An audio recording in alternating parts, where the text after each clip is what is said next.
Hi, everyone, and thank you for joining today's webinar, People, Not Personas, How to Humanize Your Marketing. My name is Ellen Smoley, and I'm the moderator for today's webinar. I'm super excited about today's topic and our amazing speakers. Hi, everyone, and thank you for joining. But before we dive in, let me cover a few housekeeping items. First, we would really like to hear from you and would like to include your voice in the conversation. So feel free to ask questions and share ideas.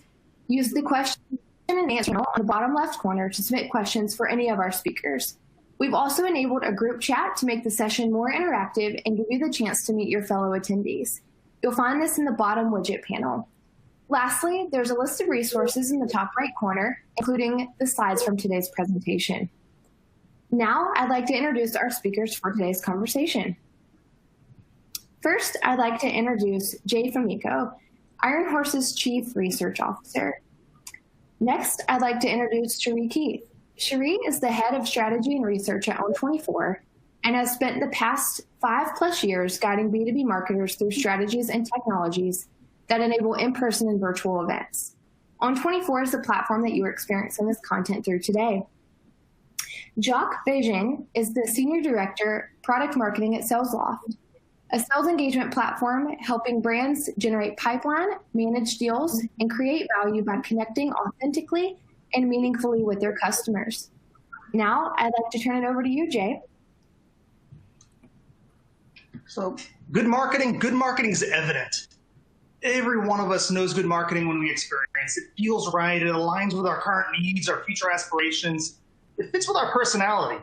It's kind of like a warm blanket during a winter night.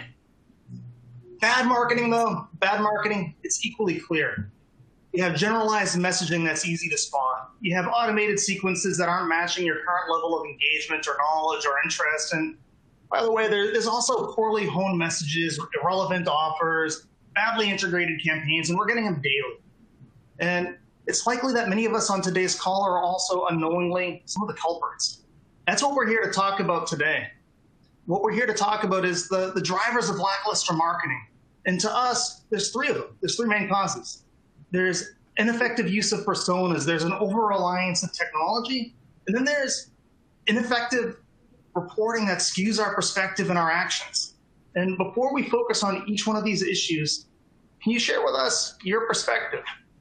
Can you tell us today how you feel your organization's interactions are with your customers and are with your prospects? Are they always authentic? Do they always feel one-to-one? Or are they sometimes overly robotic? Please let us know from selecting strongly agree down to strongly disagree. And then we'll have Cherie and we'll have Jacques provide for some color commentary on what their thoughts are on your responses.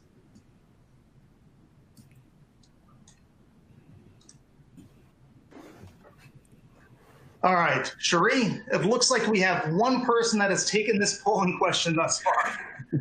So what do you think of that one person react? Well, I think we need to up our engagement on that then, for sure. So it looks like they reported that they strongly or slightly agree that they're doing well. So I think this is a good sign for this marketer that knows that there's room for improvement. And hopefully we'll give them a lot of information today that will help them do a better job in the future. Yeah, I agree, and I think it's one of those things where you're always trying to balance, how much personalization versus how much scalability, and there's a good delicate balance that you got to strike there, but it's always a moving target. It's always changing. Thank you. So we're going to focus on that first driver, that first issue that's driving really lackluster bad marketing, and that's misapplied personas. So the way that I think of personas are, they're a snapshot of the relevant, the meaningful similarities of a group. And that's based on research, and that's based on your observation. And I'm sure that most of you are using, or at least referring to personas on a weekly basis. I know that myself, my team are. And the screen that I'm sharing on the slide that I'm sharing on the screen right now is an example of what a persona can look like. And personas can take all types of shapes, but in general, they focus on providing a rough profile or a rough perspective of that group, who they are, what their needs, their primary tasks are, their needs, their wants, their requirements. And they focus on a particular scenario that we're engaging or we're focusing on. Now, that scenario, that could be something as simple as navigation through your corporate website. It could be registering for a 30-day trial. It could be having them use your software if you're a software provider for the first time, or from a marketing perspective, receiving an unsolicited marketing email. And personas are awesome. Personas drive substantial amount of value. They help make sure that our content, all of our engagements with them are user-centered, without having to really seek high-quality input and engagements through all the people that might be responding to them. And that helps drive alignment. It drives alignment between marketing and sales and customer success, but also the individual functions within the marketing organization. And make sure everyone has a strong understanding of the attributes of that group, even if they might not be engaging with that group on a daily basis. And the last thing is it minimizes grounding. And what I mean by that is you have a very strong understanding of what your interests are, how you like to engage, what resonates with you. But you're the marketer. You're not the actual targeted audience that you're trying to connect with. So we want to make sure that we're focused on their objectives, their perspective, and their overall mindset and what they're trying to drive forward with. That's the value of personas. And that's the value that really personas drive for any type of organization. Here's the issue, though. Personas, though they're awesome, there's a fundamental flaw. And what that fundamental flaw is essentially that one size fits none. And that's something from a marketing perspective that we frequently neglect. We neglect the fact that personas need to have a specific scope. And what I'm talking about there is frequently you'll see in marketing organizations that you're using the same persona across all of your different objectives, all of your initiatives. And for a persona to drive true value, it really needs to be focused on a specific use case. The persona that you're going to be using for a B2B executive in SaaS for first-time onboarding is going to be wildly different than the persona that you would use for them at a conference or for the types of emails that you would want to engage with. Also, personas, they're not customer engagement, and that's something that many marketers neglect and fail to think through, especially entry-level marketers. It doesn't encapsulate the full context, the full reliability, the full perspective you're going to get by actually engaging your clients and your prospects on a daily or a weekly, at minimum a monthly basis. And when we think about creating personas, often we frequently take shortcuts. And what I mean by shortcuts is we're drafting the persona based upon our perspective on the needs, the wants, the requirements of that particular group.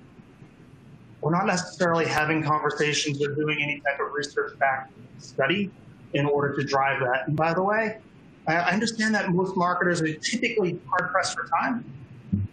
And as a result, what you'll sometimes see is an organization, a marketing team, outsourcing the development of a persona to a third-party agency. And though that agency may have experience, may have perspective, may have created personas multiple times, it doesn't drive that full context, that full encapsulation into your team. You want to make sure that your team's actively involved building personas. You want to make sure that they're actively involved framing out what they are and also updating them over time. So how do we get into a better state? How do we fix your use of personas, or how do we make sure that your organization's using them as effectively as possible? How do you drive that perspective? How do you drive that dialogue? I would argue that there's three key areas that we want to focus on. And I'll frame each of these out both to Cherie and to John. The first one is your use of personas. We want to understand how your organization is currently using personas currently.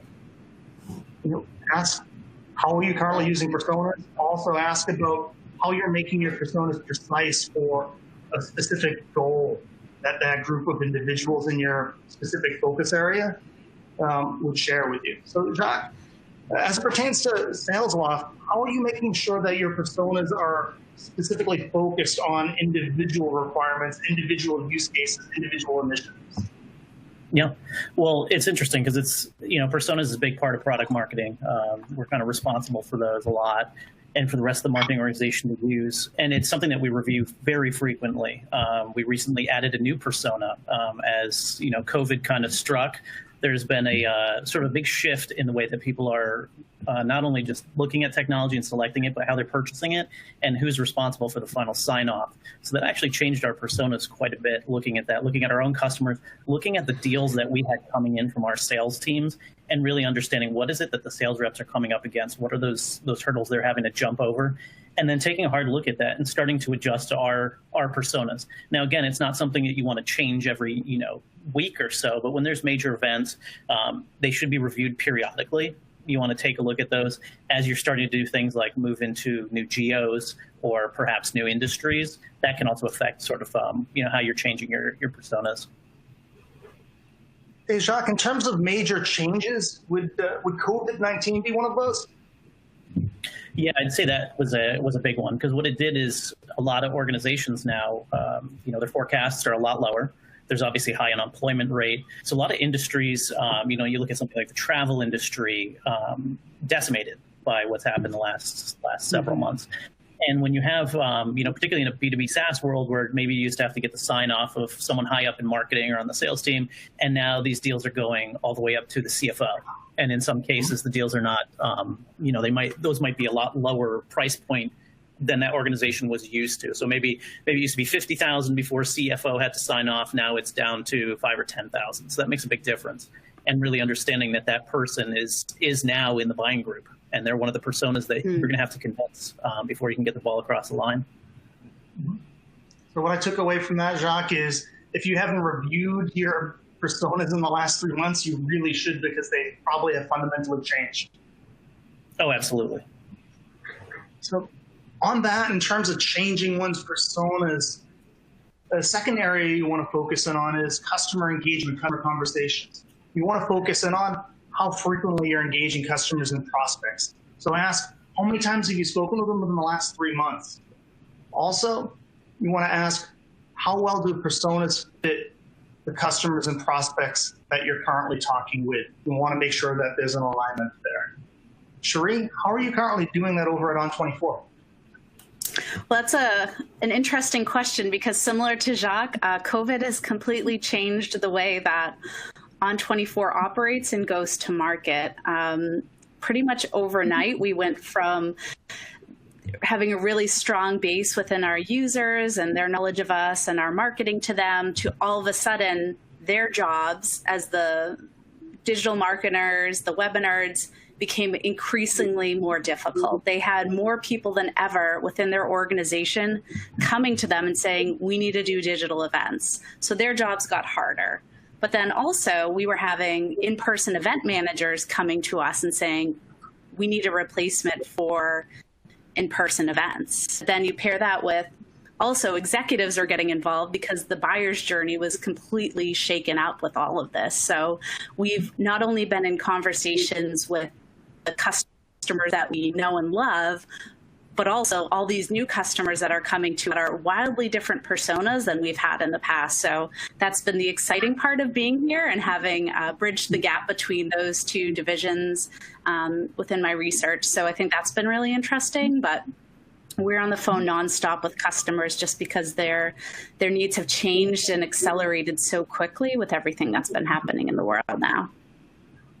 So like Jacques, you're updating your existing personas, but it also sounds like you're having to create new personas based upon this disruption. Exactly, yes. Lastly, we have these personas. How are we activating them? Drill into how your personas are currently being stored and tracked across all of your marketing and your sales and customer success systems. And also talk to your operations team and ask them, like, can you pull me a full list of persona A or persona B from the CRM? Essentially, do we have the notion of personas within our database? One of the things that we focus on at Iron Horse is ensuring that the use of persona applies into one's technical strategy. So as we're looking at one's sales and marketing and customer success applications and their tech stacks, as it were, ensuring the pick list values across them align up, whether it be for a level or department or industry or geo. so on and so forth, because that's what's going to allow you to pull that persona and follow the flow of that persona across all of your systems. Because ultimately, you're not engaging your clients and you're not reporting on your clients and prospects from one system. It's from multiple applications that are stitched together to form that holistic system for your team. So talking about technology, Jacques, can you talk to us about how technology drives better client experiences or drives client experiences to be lackluster? Yeah, I mean, I've been involved with technology like most of us, either using it, selecting it, and implementing it, training other people how to use it, pretty much for my whole career. And technology, especially in the last, let's say, 6 to 7 years, and Jay and Cherie would know this, looking in the MarTech space and the sales tech space, has changed by leaps and bounds. But what always kind of gets to me is that the idea that a lot of us still have in our head that, oh, we got this great new technology we're going to put in and it's going to, solve all of our problems.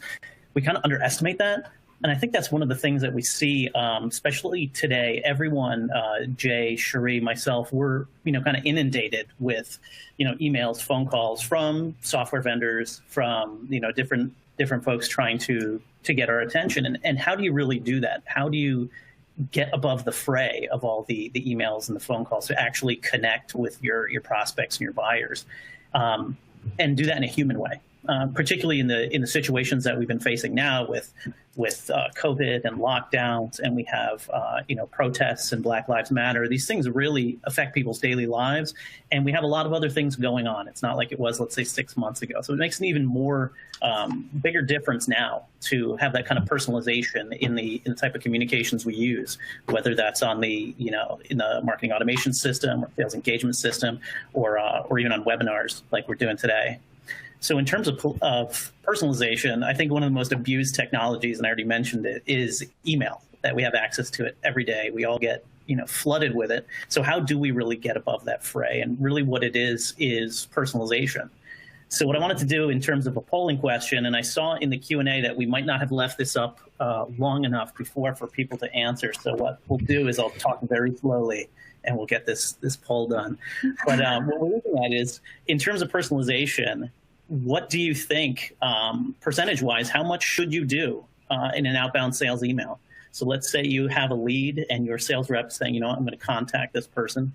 How personal, or how much personalization should that email actually have to be effective?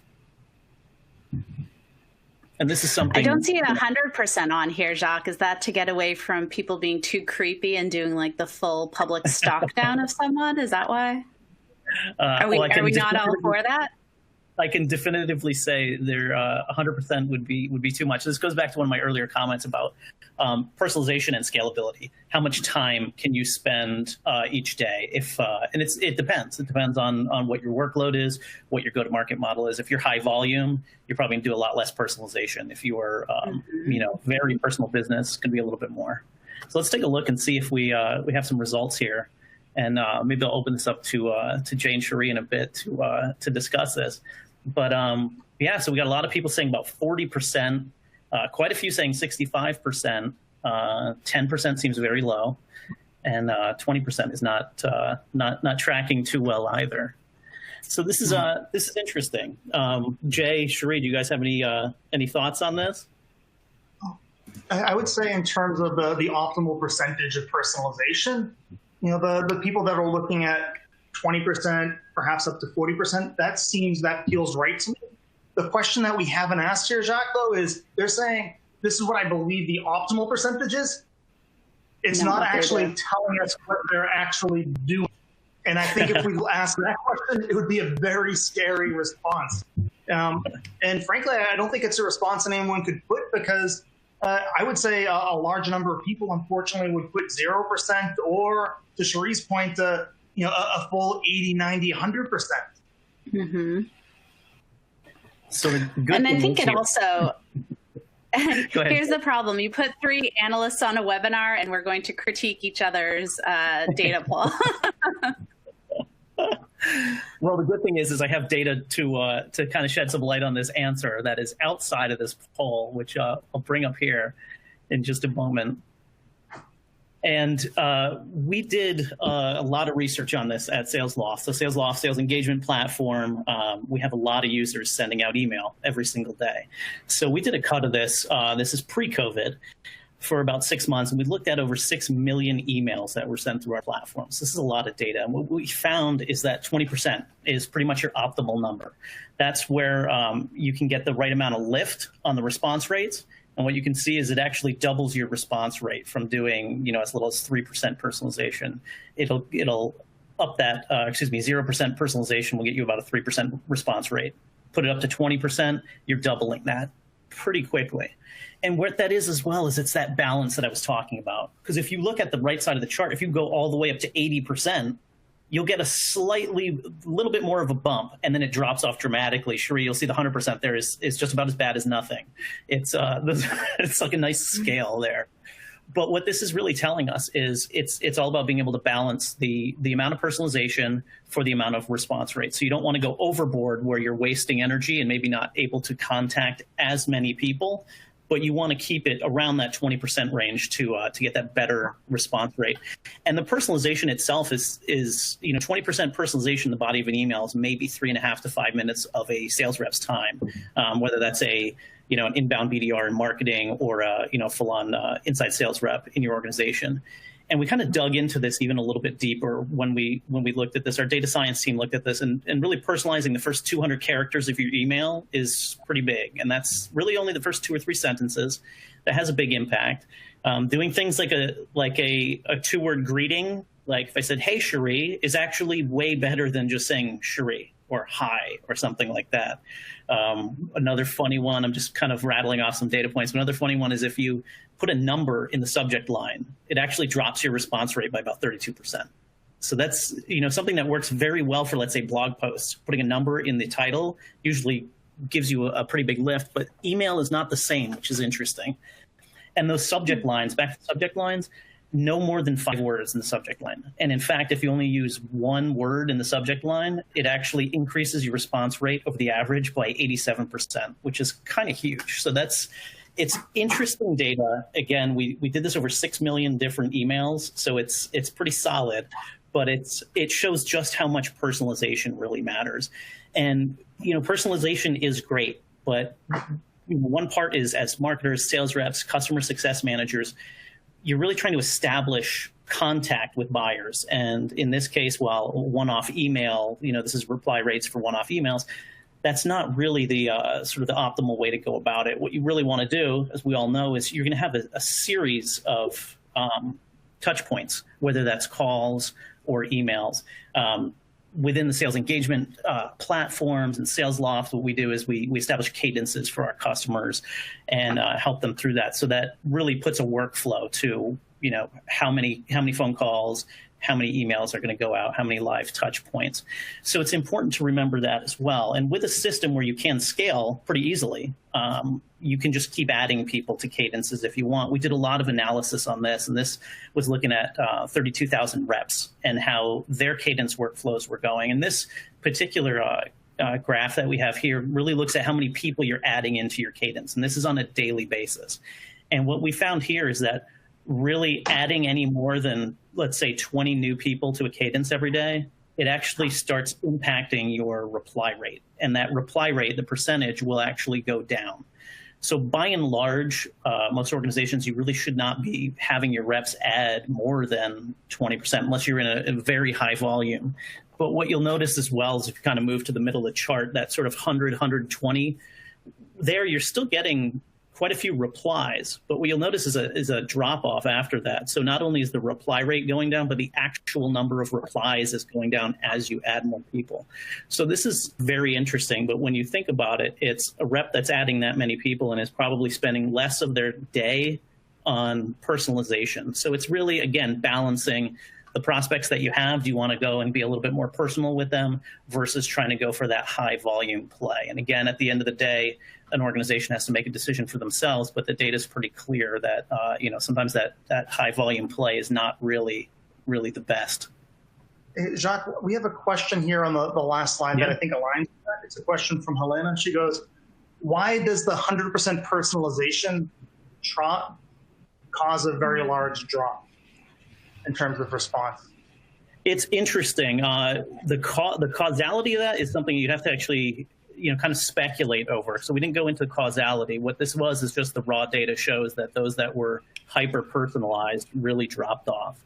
I think this might go back to what Cherie had said about it being a little too much, the creep factor. Wow, this person knows way too much about me, or they're acting kind of too friendly, so it could be off-putting. Again, only speculating on that. We don't have a firm answer on why 100% personalization is not key. All right, and then one other follow-up question from the audience.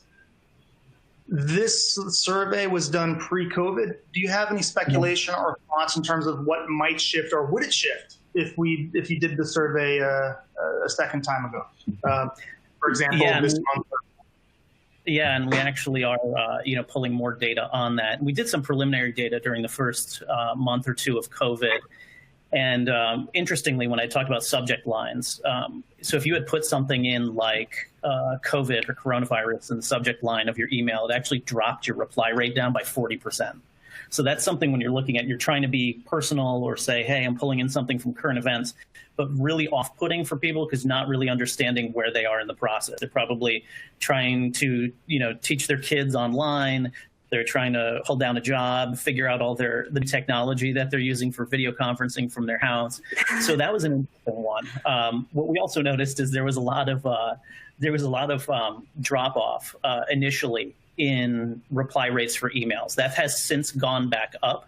But again, it's the same issue. Everyone kind of switching from a work to home model, as well as a lot of people being unemployed, and frankly, a lot of people just not checking voicemail from work or their work email as frequently.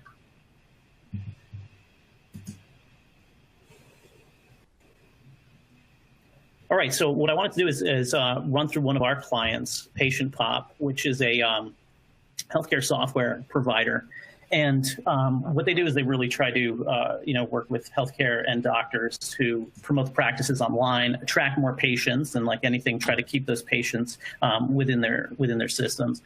So Patient Pop is a SalesLoft customer that has over 100 seats of SalesLoft. And what they noticed was that the reception that they were getting prior to the emails, they're getting a lot of inbound leads from marketing and then handing these off to the sales reps. And they were getting a much lower reply rate than they would have thought for these qualified leads coming over. So they partnered with us and with one of our partners, RevShop, to really start scaling their processes, optimizing the training for reps, enabling those cadences that I was talking about, and automating a lot of the workflow steps. We worked with a lot of departments across Patient Pop, including sales ops, marketing ops, the sales team. And this was really about like optimizing the data flow between Marketo, between Salesforce and SalesLoft. And as a result, Patient Pop was a much better position to understand how that customer and prospect data was coming in and entering its systems. And when we kind of look at the results of this, I was one click behind here. When we look at the results, they kind of speak for themselves. So SalesLoft and RevShop work with them on emotional messaging, especially think, healthcare, very highly sensitive to people, particularly people that are trying to provide care for those folks. And you look at the increases in speed to lead ratio for overall prospect engagement, massive reduction in tasks. So by automating these workflow steps, I think it says there are 28,000 unnecessary overdue tasks were eliminated. What that does is it really frees up your sales reps to do things that are more important, to do things like personalizing phone calls, personalizing emails, really being able to connect with prospects rather than, kind of getting stuck in the drudgery of doing admin work. And then, ultimately, like anything, sort of the proof is in the pudding with the amount of pipeline that Patient Pop generated, 17 million from that initiative, which is pretty impressive. So again, looking here, this is not only the personalization of, individual emails and phone calls and things like that, but it's sort of a whole approach, personalizing the cadences, looking at the data structure, training, bringing in that human element that we were talking about before, to really bring it together and leverage the technology to enhance your sales reps, as opposed to just putting in a technology and expecting that it's going to solve all your problems. There's still a human element that when you put that together can really drive results. So we're going to switch gears a little bit here on this before I hand off to Cherie. And this is one of the things I wanted to share when I was talking to Jay and Cherie about, talking about this type of information. And one of the things is, with COVID and lockdowns that hopefully some of us will be coming out of soon, we're all feeling a big disconnect. And I had started, fairly new sales loft. And when I had started, it was fully remote. So onboarding was remote. Everything had gone remote. And my team did a really good job of keeping me in the loop and making me feel welcome and like part of the team, which was great. One of those things that we do, and this is all enabled by, teleconferencing, which is great. Again, here, technology making us connect a little bit more on a human standpoint. But daily stand-ups with your immediate team, so the product marketing team, every day we go in, we understand what the workload is of each individual, how we can help, what the roadblocks are, which is a great way to keep us motivated, keep us moving. I also, particularly being new and doing onboarding, did a lot of what we call brain dumps, scheduling an hour with certain individuals and just going through without a huge agenda, without any expectation, but just how is it that you do your job? What systems are you using? Why do you do it like that? Really trying to understand the roles and how everyone is functioning together as a team. And then outside of that kind of work, using technology to kind of further our work life is really what we've already kind of touched on, but understanding that there's a human element and people have a lot going on. So doing things like team lunches or happy hours, no work talk. We're doing things like Pictionary online or doing scavenger hunts around our places. And, people are talking about their kids. Mine half the time are crawling on me and, photo bombing or Zoom bombing as they call it, and doing that. And that's great. But it all kind of comes together as well as, being stuck at home, a lot of, let's say emotional pressure, a lot of pressure from work, a lot of external forces pressuring people. It's also important to keep up your fitness. And this doesn't just mean physical fitness. We've done a lot of things like we'll do a 7-minute workout and everyone jumps on the teleconference for 20 minutes, 7-minute workout, and then we stretch out and we just talk. It's good to do midday or end of day and just keeps people connected and you just feel a little bit more human. And we've even rolled in some meditation classes in there as well, which is interesting. So that's sort of the mental health keeping you up there. So just a few tips and tricks on how to keep your team happy, human, and healthy. So I'll hand off to Cherie. I tried to put in a slide here of fitness being that little meme where it's the dog saying the fitness I'm into is fitting this pizza inside my mouth, but I didn't get that in the slides today. So to take a hard right here and now talk about measurement, which I think is a topic that is very near and dear to the hearts of Jay, Jacques, and I, and how actually measurement can help you to become more human. Measurement isn't about creating beautiful spreadsheets and beautiful reporting and trying to use it as a way to get more budget. There's really a lot of ways that marketers should be using what we learn about people when they engage with us or choose not to engage with us to better inform the marketing that we will do now and in the future. But I think usually it comes down to the fact that there are two types of bad measurement. The first is the one I think that most people can be familiar with, which is when there is none. Everyone gets so focused on being in execution mode, checking off the tasks that they have to, all the work that's in front of them, that they just don't even take a second after an activity, an event, a white paper, whatever it is done to look back and see what the results were. I think this is really a symptom of probably a broader problem within your marketing org if there is a lack of measurement. Like I mentioned before, when you're purely just trying to get things done and not looking back, usually there's a lack of planning and general process that you should probably think about here. But this also comes up when people don't have the appropriate integrations and systems in place to actually learn about well. You see this a lot actually for in-person events. If you're not able to take the information from the lead capture devices from an in-person event and then feed that back into your Salesforce system, Salesforce automation system, your CRM, or your marketing automation platform, you're not really getting the most value from that event. So I think there's a whole lot that we could talk about there, but I also want to talk about the second type of bad measurement that I bucketed out here, which is when you're only looking at vanity metrics. You're only looking at charts that make you look good. And these are often used when marketing and sales aren't on the same page, and marketing is trying to prove that everything is awesome when it isn't really.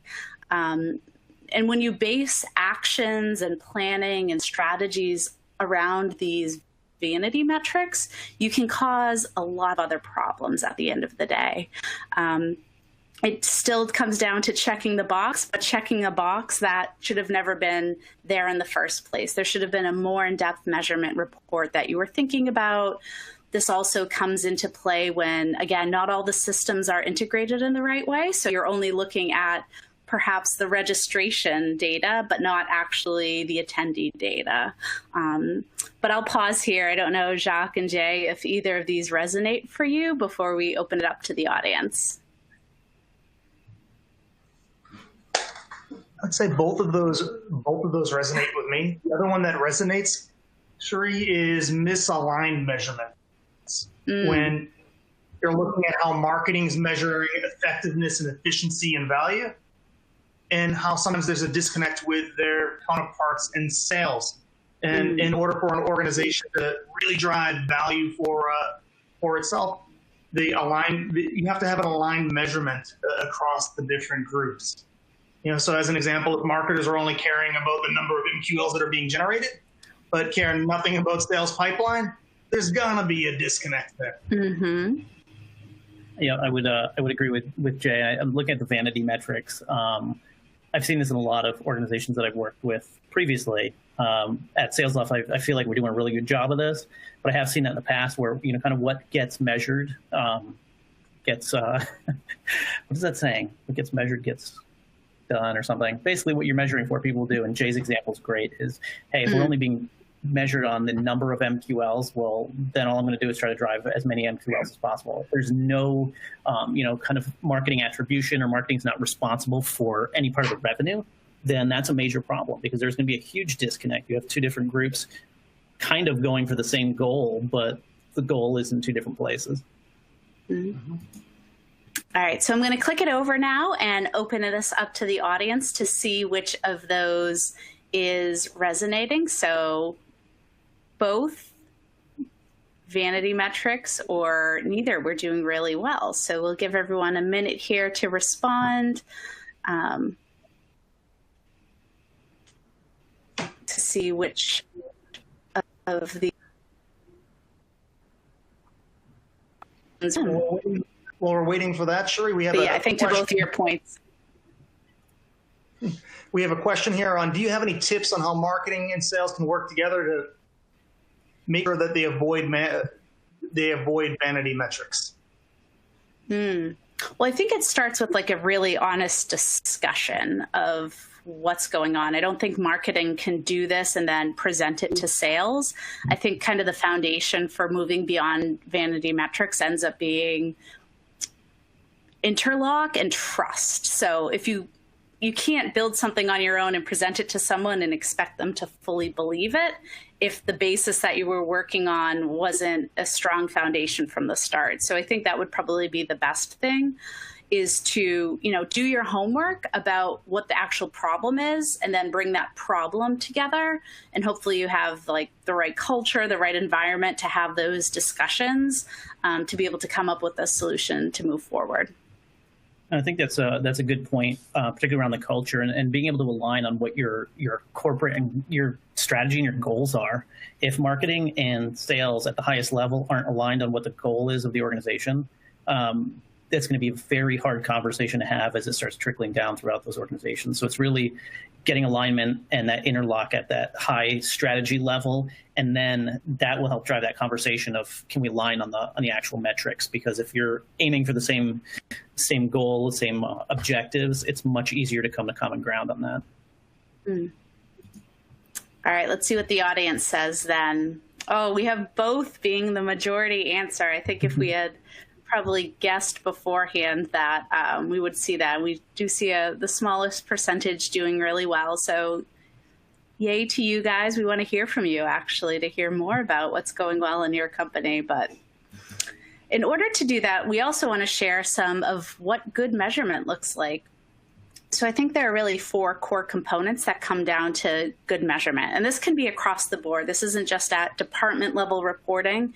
This could be just based on the activities and work that you're doing within your specific function or even your specific team.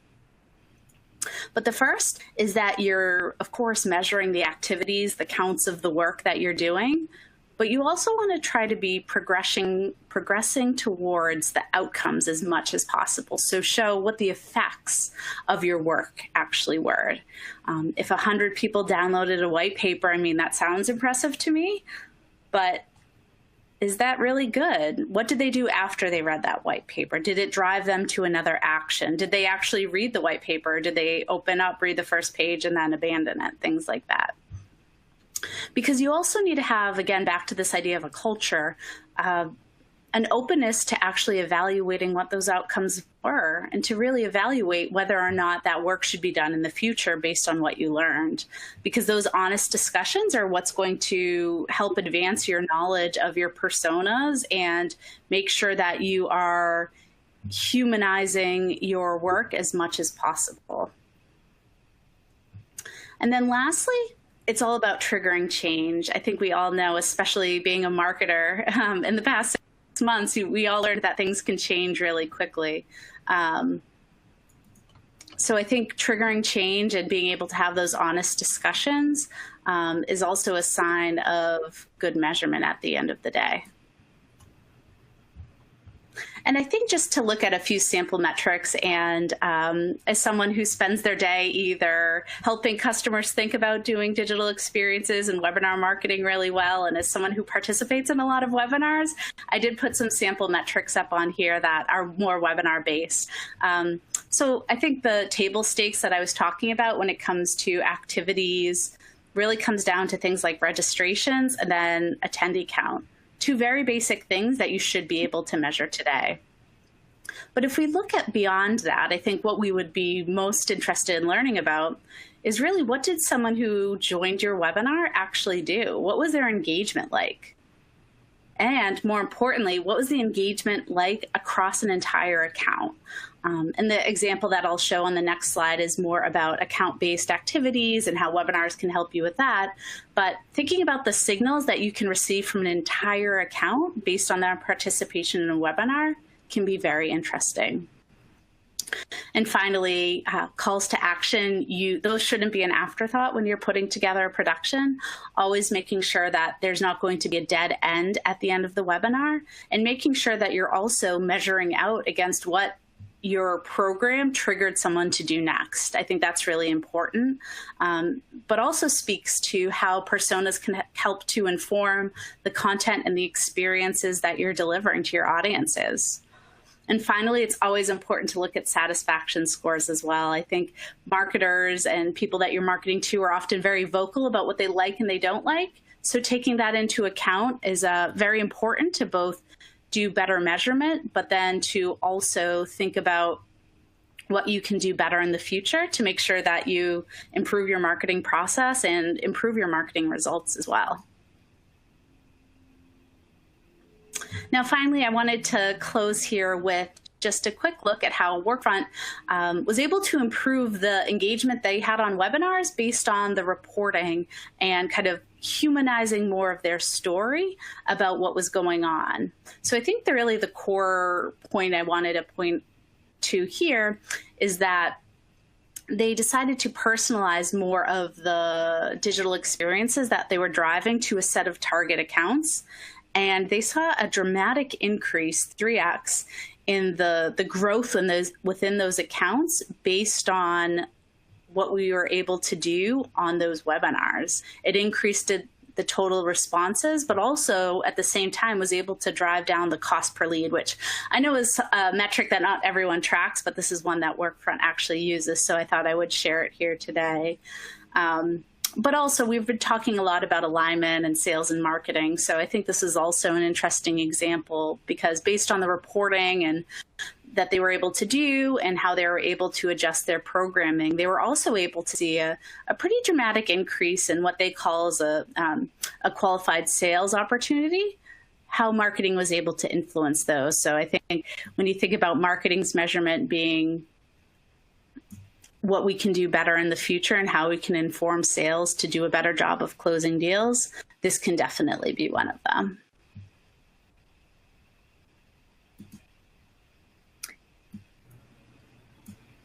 Thank you, Jay, Jock, and Shuri. As a marketer myself, I'm just always trying to figure out how to make our marketing more human and come across more compassionate and have empathy, especially during the COVID times. It's now more important than ever. So this content has been super great, and I hope the audience has really found value in it as well. We do have time for a few questions. We got some really good questions in while you guys were talking. So I'd like to just serve up some questions, and then whoever can take it, please do. Our first one is, should my marketing and sales team be using the same personas? I think I know what Jay's going to say. Absolutely. And you should be co-developing those. Marketing, a lot of times it's marketing's responsibility to develop the personas themselves, but you cannot do that without the feedback that you're getting from your sales reps, from your account executives, from your sales leadership, who are day to day in the trenches, speaking to prospects. They're the ones that are closing customers and really have a good pulse on what the most pressing problems are, what's changing in the market for those. Let's say it's your chief sales officer, what's changing for them. So that is absolutely a collaborative process and should always be. And yes, you should be using the same personas. Yeah. You're fundamentally insane if you're not using the feedback and the insights that marketing is getting from sales to develop and build out your personas. What I would say, though, is if you think about personas, they're most valuable when they have a particular use case or particular focus area. And as such, I would expect, much like marketing should be updating its personas for individual initiatives, individual projects, on the sales side, they should be doing the same thing. So they should be sharing the same information, sharing the same insights. But when sales is focused on a specific group of individuals for last mile execution or ABM strategy, I would expect that persona to be a bit more tight fit for that particular use case. Got it. Thank you. Okay, Jock, this one's for you. So what are some examples of changes SalesLoft did to make your personas due to COVID-19? I'd say probably the biggest one we saw is, and I had mentioned it earlier, is really what we were hearing back from our sales reps, which was there's other people involved in the deal besides, let's say, your head of sales operations or one of your frontline sales managers who might come in to sort of vet the solution, as well as oftentimes the head of sales or director of sales. We started seeing some folks that typically weren't in there, IT sometimes, or someone from finance that typically wouldn't be brought into a deal until much later. So that's one of the big changes we looked at is what is that role? It's a role that this has been kind of put out there in the market as well. I think Topo did some research on this that was looking at the deputy in terms of someone who kind of holds the purse strings and can either green light or stop a deal kind of dead in its tracks. So that's someone that we actually have to start turning some of our messaging towards. So as everyone's working from home, there are more security concerns. There's a lot more budget scrutiny. So it's sort of a complex web of problems. And you're starting to see some of these different folks in, as well as adapting the personas that we did have, because almost overnight, a lot of businesses had to change their strategy. They changed their forecasts. So a lot of those pain points in a normal economy change very rapidly when you have something like this with the economic impact. So we did quite a bit on the existing personas we had, and we added one as well. Awesome. Great answer. Thank you. We have time for just a few more questions. This one is, are there specific elements that are better to personalize than others to get to that 20% personalization? Yeah, so it's the first part of the email. So the subject line and then that first 200 characters. So your first 2 or 3 sentences.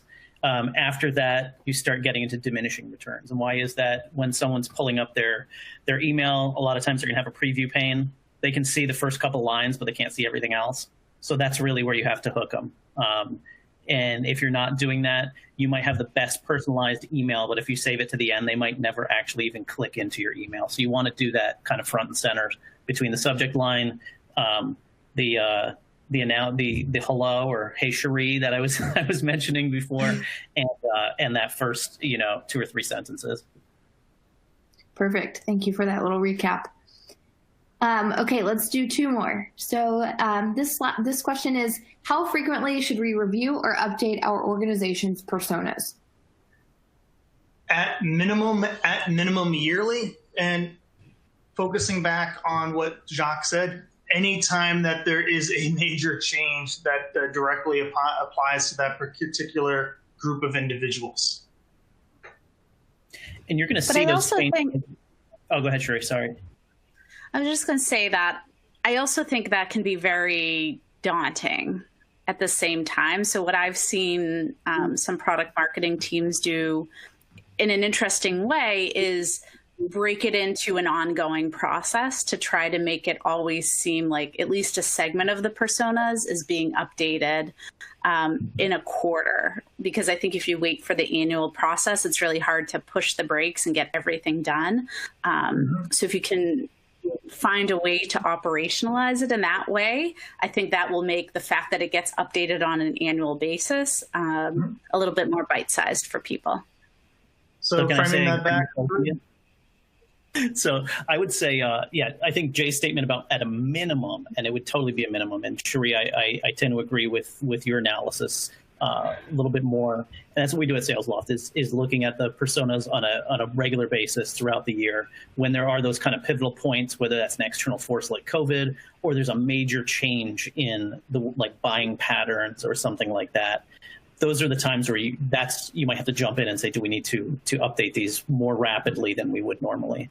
But it's certainly something that is good because the buying environment is changing so much faster than 5 or 6 years ago. It really just is. And it requires, us as marketers and salespeople to kind of be on top of that and have a pulse on there. And a lot of that information you're going to get from your sales team when they're talking to people. So again, that drives that line market sales. If you're saying breaking them up across the year, as an example, if I have 12 personas, perhaps doing 1 persona a month on an ongoing cycle.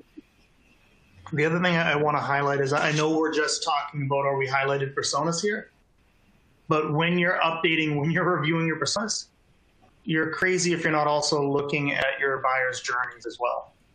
Yeah. And the reason being is that's fundamentally being impacted right now as it relates to how your clients are considering purchases and moving forward with them. And that also then flows into journey mapping with your organization and all the touch points that they have with your clients, with your prospects, and then quite frankly, how those touch points and those engagements are now shifting and changing, either being emphasized or muted. As an example, I can guarantee the majority of people in their customer journey maps right now have in-person events and physical activities, which fundamentally are not occurring right now. But we're making marketing decisions and we're making sales decisions based off of the scaffolding that the journey map creates.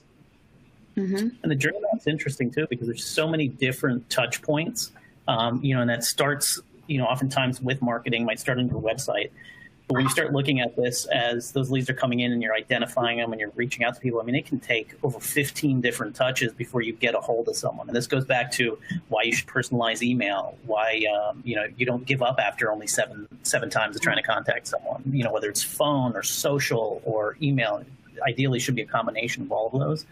It's something, again, you're trying to raise above the other information, but it's also something that people are busy and they have things going on, and oftentimes it's work to get a hold of people. So looking at that journey map, see how that's changed and adjust your strategy and your cadences and your personas accordingly.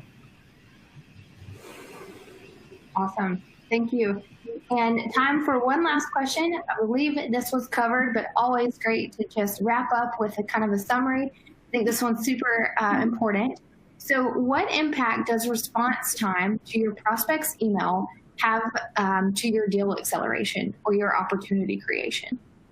Oh yeah, so this is a good question, because this is like you're personalizing your email, you're trying to structure your cadences, you're doing all this work to get in front of people, and then what happens, like, hey, they actually responded to me, right? We have data on this, which is pretty awesome. It's 30 minutes. So by what I'm saying with that is, if you can reply to the person in 30 minutes, the time from when they reply to opportunity creation is narrowed. If you wait something like 2 hours, you're adding a day for that. If you wait 2 days to get back to them, and like I said, we have done data analysis on this. If you wait 48 hours for your response to go back out after someone has replied to one of your emails, it's going to take you 20 more days to move that to an opportunity. So speed is huge here. So again, you're going to be, if you send out, and let's say your reply rate's only 7%, you better be on that 7% if it's normal business working hours to get back to them if you want to move those opportunities forward. And what does it do? It gives your sales reps more time to move that to an opportunity, and then they can go back and work down the list of their other prospects, as well as maybe like an AE or an AM account manager takes over from there. So yeah, they're very cool question. Very happy I had that data kind of in my head about that. That's a good one. Yes, lots of good data points. It's kind of crazy how fast we do need to respond, but being on the other end of it, when I am having a request to sales, I do want them to answer me, almost immediately. So completely understand. And thanks for having those data points in your head. Well, that is all the time we have for questions. We'd like to thank you all for joining us today. Thank you, Jock, Jay, and Cherie, for the amazing content. We really hope you will join us again